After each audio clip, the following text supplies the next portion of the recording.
Majesties, Inspectorate of Constabulary and Fire and Rescue Services recently carried out an unannounced inspection of Hertfordshire Police's custody service, in which it determined that urgent attention is needed to address concerns over use of force in custody at Hertfordshire Police. The HMICFRS turned up without warning in April this year to assess the effectiveness of police custody and the outcomes for detained people, specifically covering two areas of concern: the lack of oversight over the use of force and anti-rip clothing being used frequently and on occasions appearing to have been used as punitive or preemptive measures with a disproportionate response to managing risks.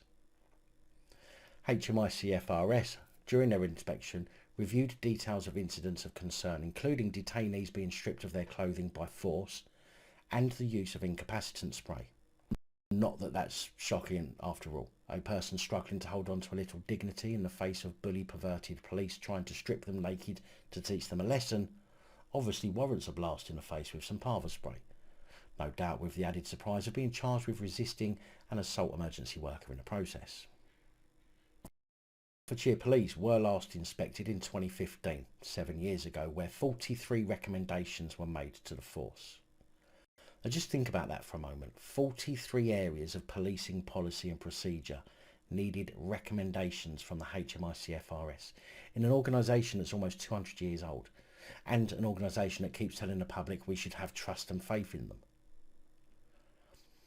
Yeah, right. However, it is reported that 33 of those 43 recommendations had improved. However, by how much I'm unsure of. Hertfordshire Police was told by the HMICFRS that while its custody service had improved, more changes were still needed. One of the worrying parts of this report is that it says Hertfordshire Constabulary can't show that when force is used, it is necessary, justified and proportionate, and that information to show how often and what force is used and by which officers is often missing or inaccurate. No surprise there. The report also recommends that anti-rip clothing should only be used as a last resort and that detainee dignity should be maintained when clothing is removed. Which should pretty much go without saying, but then there's our power-hungry plod who simply love to teach people a lesson in respect of their authority.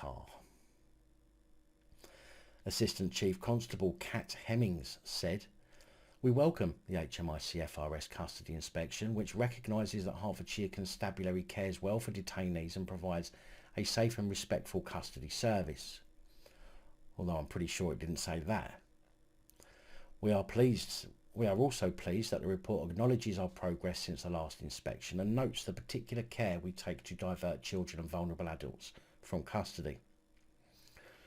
According to Her Majesty's Inspector of Constabulary Roy Wilshire, Hertfordshire Police Custody Service also has a good healthcare structure to care for those with mental health issues. Although I would question that statement, considering they are affecting and contributing to mental health issues with detainees by beating them and stripping them using force with little to no oversight by the custody suite managers. I certainly don't expect this to be the last report we hear about heavy-handed tactics from police in custody, especially after the Met fiasco, with so many youngsters being forcibly and intimately searched. Again, noting that the Metropolitan Police has now been placed into special measures, which I believe 1 in 7 police forces in the UK is currently in the same situation. But again, we will discuss that in a later report when I've gathered some more information about the special measures that the Met are under.